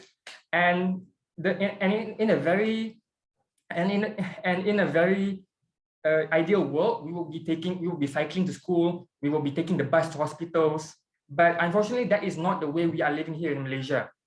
The way we're living right now is that we are forced to get a motorcycle or get a Grab or buy a car just to get to these services. These are the things that Malaysia, that the Youth Alliance, I think, needs to solve, because yes, I'm biased to public transportation, but it's pretty much gone to a point where I think that if we don't solve the topic of transportation, we're going to be headed towards destruction. That's about it. Thanks. Thank you, Fazli. That was such a great ending, because I don't want to add anything else, because I think that was actually the best way to end this session, because actually it's good to hear someone like Fazli, who's actually young, vibrant, angry, pissed off, and also idealistic. And I think we need more of these people in conversations, because change happens when people are angry enough to make that difference. Agitation and struggling is actually very, very important. So hopefully the organizers can get someone like Fazli and his team, Transit Malaysia, to also be part of the Youth Alliance, so that we can push through changes, and have people like Matt to also help supporting at the side, and Azwa supporting on the ground engagement, so that we can go about and doing this. I want to end this session. It was such a good discussion. Thank you, Anna. Thank you, Fazli. Thank you, Azwa, Maliki, Matt, Mariam, and everybody that was in this room. We started at 85, we ended at 77. There was a good retention rate. I want to pass the floor back to the MC so we can go to the next segment. Thank you very much, Zaim, for moderating the discussion and giving us the summary just now. So, without further delaying, ladies and gentlemen, we would like to invite the MUF Youth Alliance to summarize the assembly.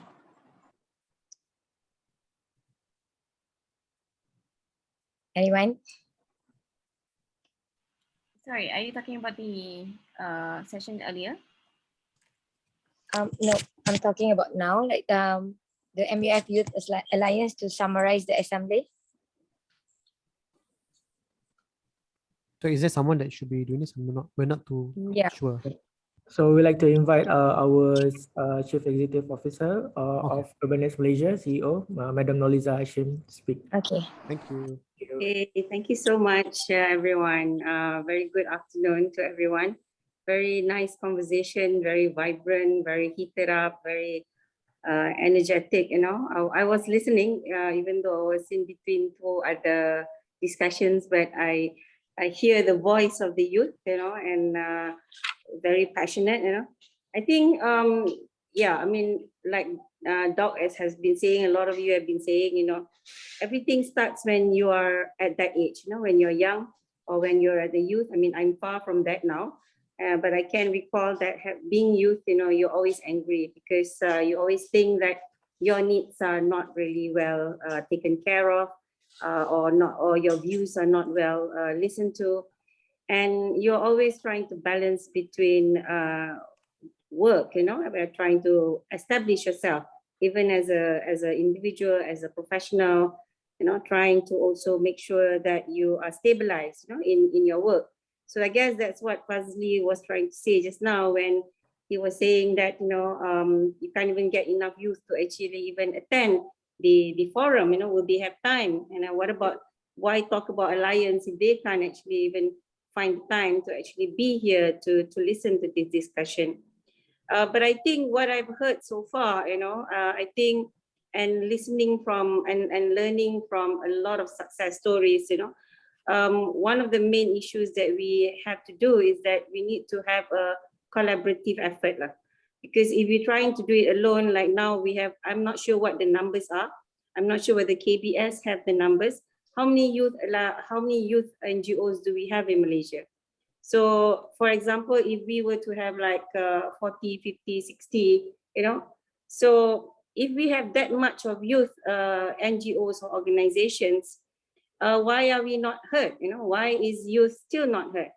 So probably that's where we can start, you know, start by analyzing on, we have all this powerful energy, but all this energy, of course, you know, everyone is championing different things, you know, SAY in Selangor, Impact, you know, so you guys have different kinds of areas of jurisdiction that you all are championing. But when you want to overcome a big issue such as a voice in terms of representation, a voice in terms of making cities be not only desirable but also livable for youth, I think those are big changes that you want. And if you want big changes, you should be doing this collectively. That would be my advice, because a lot of the work when I first started, you know, it's always trying to do it on your own and trying to champion it on your own, you know. But I realized that when you do things on your own, it's not that it's not successful. If you're very lucky, because, you know, you're at the right time, you're at the right spot, you make it big. But at sometimes, you know, you do need some form of partnership. You do need some form of collaboration that will enable you to actually succeed in a better way. So just now, I also hear the fact that, you know, why do we need an alliance? You know, we need more, better, clear objectives, clearer directions. I thought those are the questions that elderlies will always ask now, because I always thought that youth will actually just jump into it, but I guess I'm wrong. Youth today are much more careful. Youth today are also very interested in, you know, in what that big jump will do to them in the future, you know. So I think, yeah, I mean, so in that sense, we are not far, you know, we are not that far of a difference between different age groups, you know, because whatever age groups also, risk is something that we are always very careful about taking. But I think that having some form of alliance, I'm not saying that we form an organization or we form some kind of, you know, some kind of MOU, but it should be something that it should start with a partnership it should start with a common ground. And I hear today there are some very pertinent common grounds that seem to be of, of some frustrations that has been raised. The things that Fazli says just now, it's not just the frustration of a youth actually, it's the frustration, if you want to know the truth, every other assembly from the morning have addressed about transportation, walkways, pedestrian walkways, in every of the session, even at the high level dialogue one. The panelists was talking about the safer streets, walking streets, accessible public transport. So some issues actually are very intergenerational. They're not just about the youth championing it. So, but having the youth to actually go forward on it, that means it's even better because you are going to see through the issue for a longer part of your life. So if you're championing it for all the generations, that means that then we will have a better success rate. For example, now I'm fighting against the KIDATs, or now they have a different name for it because it's running right into Petaling Jaya. So yeah, PJD Link. Yeah, so it's been crazy, it's really been crazy. It's but we don't have enough youth there, fighting with us. It's all us, a lot of them are pensioners that is faithfully going for one meeting to another meeting and keeping all of us updated on what are the agendas, what are the discussions, what are some decisions that's being made. So I believe that some issues are very, very common, and maybe this is one way to start. We start by having that common grounds in place. What is our common issue, especially during this COVID? Because COVID actually affects all ages differently, and it affects the youth just as much as it affects the woman, just as much as it affects the other age groups, but in different ways. And the worst thing when it affects the youth, the impacts are longer, because you're going to live through it even longer, and to come back and to bounce back is maybe not as easy, because the competition will be tougher when things get better. Because I've gone through 3 recessions. I remember my first recession, it took me 5 years to actually get back, to the point where I was before the recession. So it's things like this that is important to stay together as a group. Then probably some of these issues that we face, whatever age groups we are, it provides us with a common voice. I think that's what I think now that we are into our 3rd Malaysia Urban Forum, we have heard the voice of youth very loud from day one.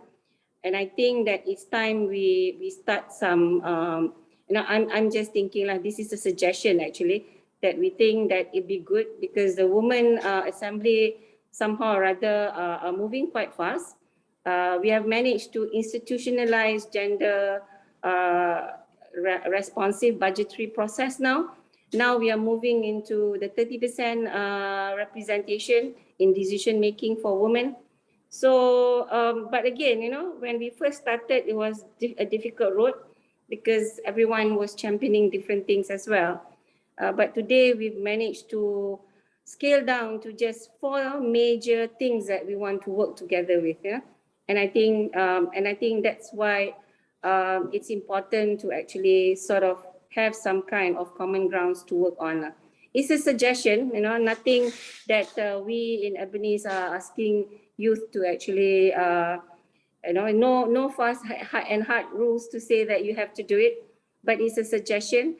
And we'll think that, if this is a good idea, then, then maybe we could ensure that we have another meeting and we don't have to wait a whole year before we come back again and then we revisit again this discussion.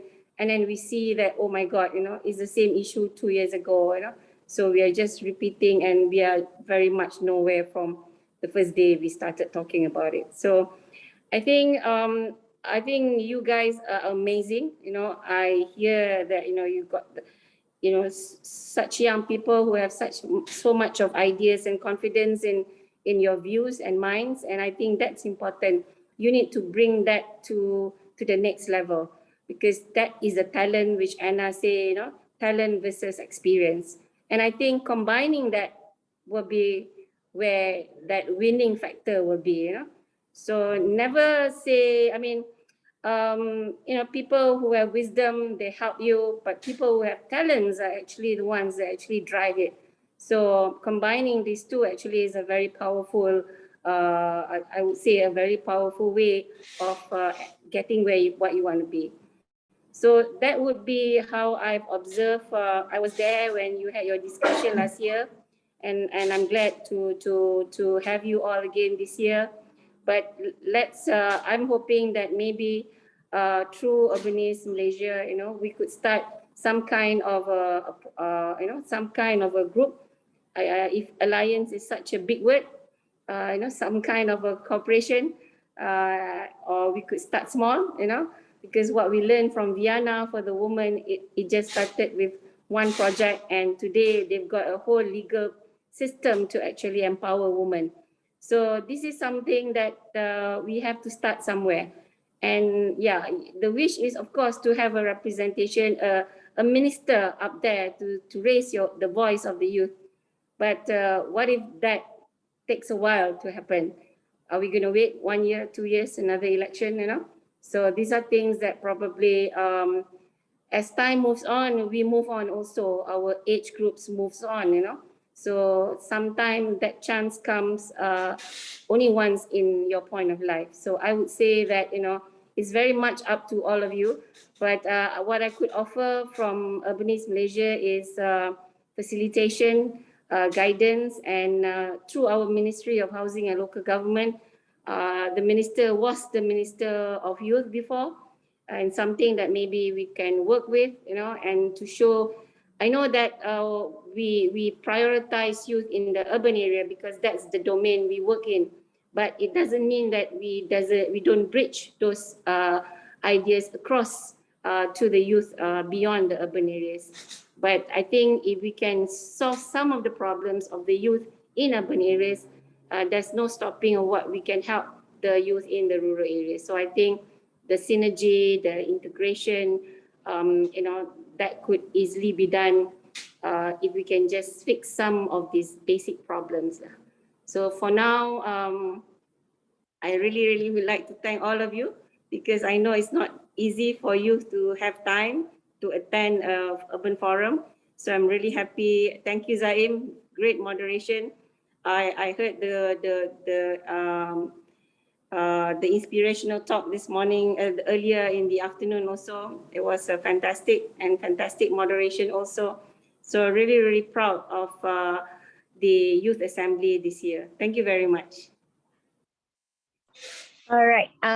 So thank you so much, Madam Norliza. Ladies and gentlemen, that wraps up our Youth Assembly on behalf of Urbanist Malaysia. Thank you all for making time in your busy schedules to join us here today, this evening. Before the curtain falls, we would like to take a picture of the session. Please turn on your camera.